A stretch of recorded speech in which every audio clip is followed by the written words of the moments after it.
Welcome back to the noon show. Wildfires on the East Coast have turned deadly. Officials say an 18-year-old Parks employee was killed helping firefighters. As Tom Hansen tells us, drought conditions have led to hundreds of fires in recent weeks.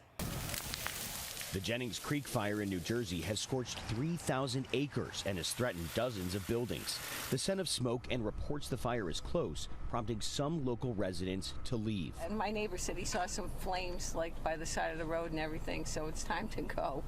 The fire, fueled by a record-setting drought in the region that has caused 537 wildfires since October 1st. That's roughly 500 more fires than we had this same period last year.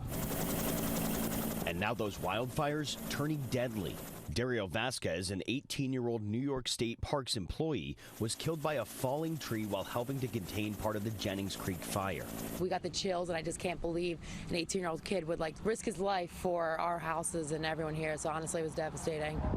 Since Friday, a number of fires have broken out across New Jersey and parts of New York, some even visible from Manhattan's skyline, and one blaze even took over sections of this Brooklyn park.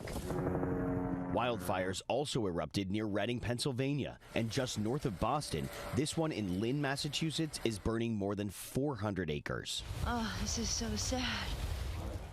And officials are going to be watching this area very closely because wind gusts today are expected to reach up to 20 miles an hour. Those dry conditions are also expected to stretch over the next several days. So firefighters like the ones behind me are standing by to jump in if needed.